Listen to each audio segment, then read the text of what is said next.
word, chat? What's the word, Dolo Gang, man? Say, how y'all feeling, man? I'm feeling good. Hope y'all feeling better, man. Say, y'all see the title? Bugatti Bolide on the track. Bro, I ain't never seen a Bugatti Bolide in a video, in person, none of that. I ain't gonna lie. If y'all been enjoying the videos, y'all know what to do. You new to the channel, know what to do. You been to the channel, know what to do. I ain't gonna wrap y'all head up. You know what I'm saying? Make sure y'all drink y'all water, eat y'all breakfast, wash y'all butt. On phone now, let's go. Is the new Bugatti Bolide, a track-only hypercar. It's completely crazy, and I'm going to tell you everything you need to know about it in this video. I'm even going to go for a passenger ride around Spa in Belgium. Whoa. I think it's going to be pretty intense.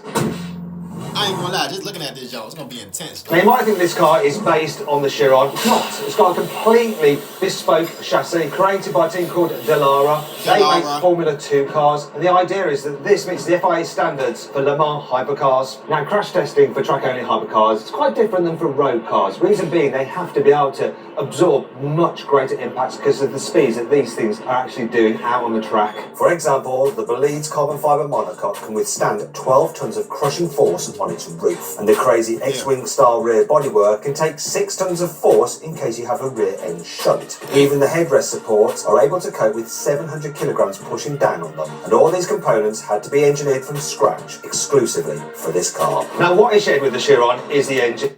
Basically meaning this car is dangerous, don't drive it. It should have like a disclaimer on the steering wheel when you're about to drive them, bro.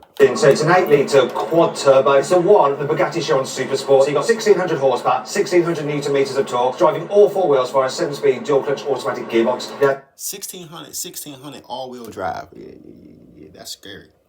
Like, what? Straight cut gears. One of the things about this guy is it's lighter than the Chiron. Dry weight is 1,450 kilograms. Add in fluids and a driver, you're talking 1,600 kilograms. So your power to weight ratio is 1,000 horsepower per ton. So it's going to be pretty quick, and we'll find out exactly how quick this thing is capable of out on the track in a moment when we fire it down the Kemmel Straights. What speed will we get to? Bugatti says the official top speed is 236 miles an hour, which means it's actually one of the slowest. The slowest? 236 is slow. Modern Bugattis, but there's a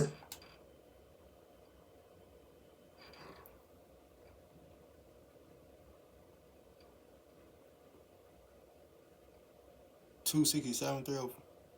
What? Alright. A very good reason for this: tyre loading. If you drive a Chiron SS at 300 miles an hour, the tyres are spinning so quickly that the rubber experiences G-forces roughly 6,000 times stronger than Earth's gravity. This means the tiny 2.5 gram valve cap is pushing against the wheel with over 10 kilograms of force. The Bolide has more than enough power to match a Chiron. See, they get into the nitty gritty. I don't even know what that meant. He said it. I couldn't. My mind couldn't even comprehend what that even meant. I'm not even gonna lie, G. He said the car wheel is spinning so fast, gravity forces what? Is incapable of what? What? SS. But unlike the Chiron SS, it also generates almost 3,000 kilograms of downforce. That's about the same as a modern Formula 1 car. And this is a problem, because the tyres aren't able to cope with high-speed rotational forces and a 3-ton load from all the extra downforce. It'd be like fitting the tyres from a 1-ton Volkswagen Polo to a fully loaded 3-ton Audi Q7, then blasting down the motorway at full tilt. So, to keep owners safe, Bugatti has limited the Bolide's top speed to that 236 miles an hour to protect its track-focused slick tyres. To be fair, that's still more than enough for most racetracks, even ones with huge straights like Spa. But you do have to make sure you preheat the tyres to 80 degrees to ensure they're safe to use and generating maximum grip. That way, the Bolide can corner with up to 2.5 G, which is a whole G more than a Chiron can manage. The Bolide does have air conditioning. It is a Bugatti after all, but there aren't any other cooling fans anywhere on the car, not even for the radiators. Instead, it comes with removable fans that attach to the engine cover, a bit like modified Leaf. So if you own one of these cars, you only would drive it going to the track, right? I'm guessing, right, Jack? Blowers that Formula 1 teams use to keep their cars cool during extended pit stops. But there's one more thing that Bugatti has added in case things get really hot. You see this? This is a remote fire extinguisher, so if there's a problem, someone on the outside can pull that, it's part of the fire. Very loud they are! Okay, so you got like a little pin you just pull out with a fire start. Yeah. I don't see the point of owning this car if If you're not like a race, like I don't see the point of owning this. Me personally, like, what's the point? Why is he smiling so hard? What's wrong with this guy? You can probably tell that W16's exhaust also got a makeover. Not only is it completely unmuffled, but some parts are 3D printed using titanium and ceramics in a process Bugatti originally developed for ultra-lightweight brake calipers. These exhaust tips, for example, weigh less than 750 grams, and the rest of the drivetrain has also received a significant overhaul. The engine has been remapped for maximum torque between 2,250 revs all the way up to 7,000 RPM. Also, it's mounted 60 millimeters further forward than in the Chiron. Plus, the engine mounts are 3 times stronger. But moving the engine isn't the only thing Bugatti did to improve weight distribution. It also replaced the Chiron's double wishbone suspension with a racing-style pushrod setup. This moves the springs and dampers away from the wheels, closer to the centre of the car. As a result, the Bolide responds more quickly when you go from lock to lock, like in Spa's final chicane. And these pushrods are pretty special. They're made from 3D printed titanium and only weigh 100 grams. But they can withstand 3.5 tons of force during hard cornering and heavy braking. Speaking of which, To cope with all that speed, the brakes aren't carbon ceramic, they're carbon, and they're the biggest brakes that Brembo have ever made. So we've got 390mm discs out front, same at the rear. Here at the front, you've got 8 piston calipers and 6 piston calipers at the back, and they're built to Le Mans hypercar specs. Just look at the size of the pads on this thing. but despite having some of the most specialised brakes of My brakes don't look like that, Chad. You know what I'm saying? I got them Toyota brakes. My brakes don't look like this, Chad. This don't stop.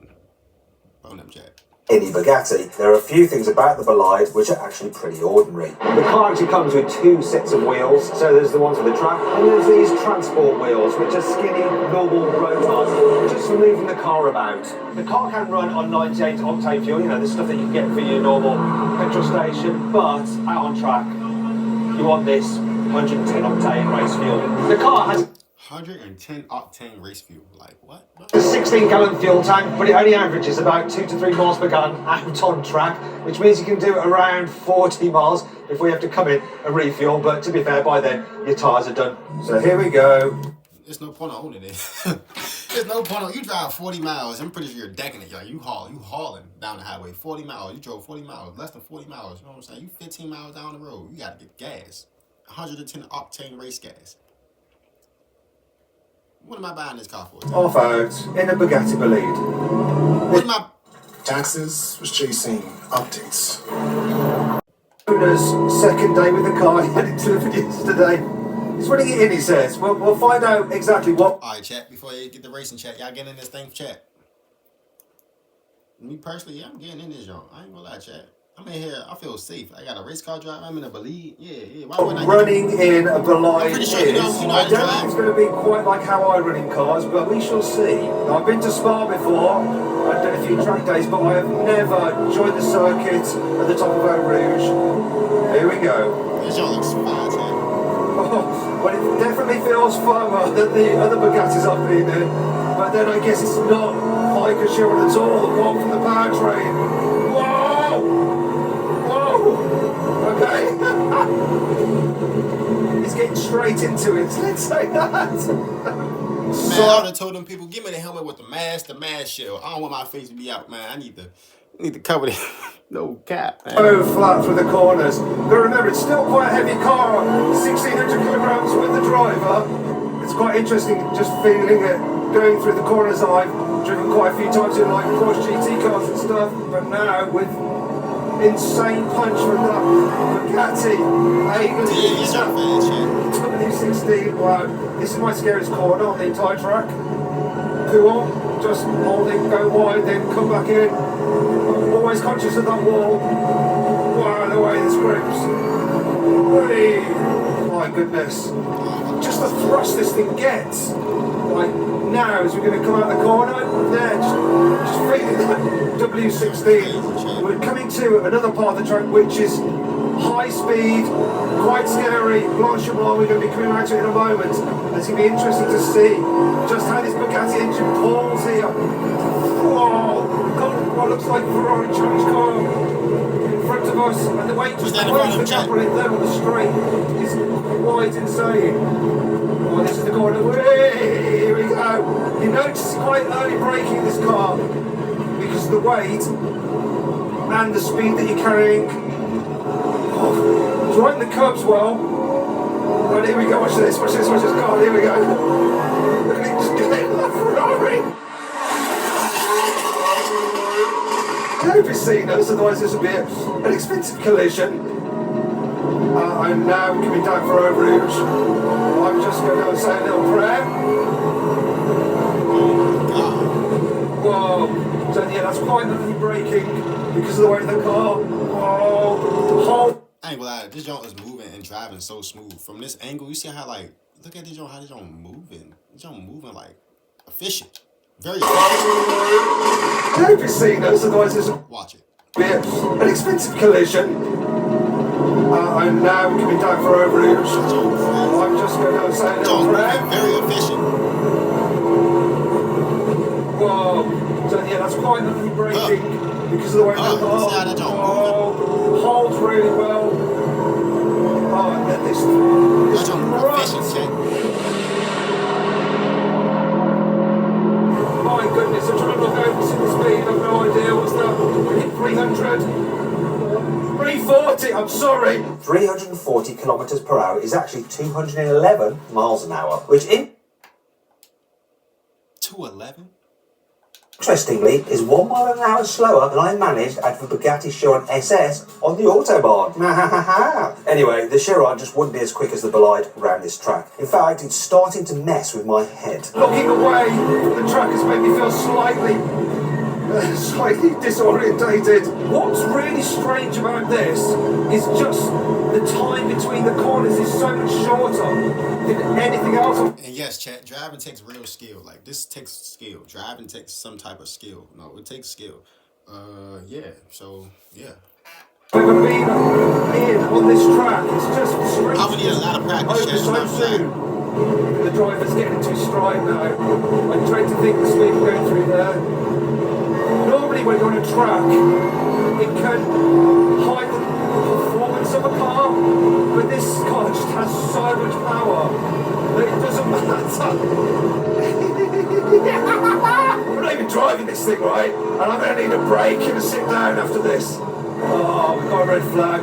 Right, I feel all a little bit discombobulated now. So the driver's just telling me that when we're out, the brake's got up to 650 degrees centigrade, and then it's been cooled down to 350. But we've got a red flag, we've got to go in. We need to get them down to that temperature before we go in, otherwise we'll damage them. So what temperature are we at now? That was so quick. We're talking like about 400 meters, and they dropped 300 degrees. So the owner says he's only had it for a day, so he doesn't actually know the cost of it yet. But that'll come in sure enough. But every part of a Bugatti is bound to be expensive, because each car is a multi-million-pound investment. This Bolide, for example, costs around £4.2 million after tax. 4.2 million.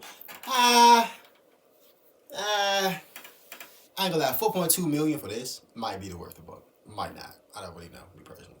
4.2 million for this? Nah, I'm not buying this. Nah, it's a waste of money, G. Bugatti will only make Ford, but it's more than just a billionaire's track toy. It's also the last hurrah for Bugatti's iconic quad-turbo W16 engine, which is getting replaced by a bonkers naturally aspirated V16 in the new Tourbillon hybrid. But based on my passenger ride, that engine has a lot to live up to. That was quite an experience. Just feeling the performance of that engine. I've not been on Spa in anything like that. Just the way it build power. What an experience. Oh. Don't worry, Shaq. Say, if y'all enjoyed that video, man, Bugatti Bolide, I'm not gonna lie, G. That's crazy. Not gonna lie. Like, me personally, I wouldn't buy it. It drives good. It looks very efficient. Costs way too much. Maintenance is crazy. Just the little things you're gonna pay about $50,000, $100,000, $250,000. You know what I'm saying? My bad. But say, if y'all enjoyed that video, y'all already know what to do. If you're new to the channel, know what to do. If you're new to the channel, know what to do. You know what I'm saying? Safety, man.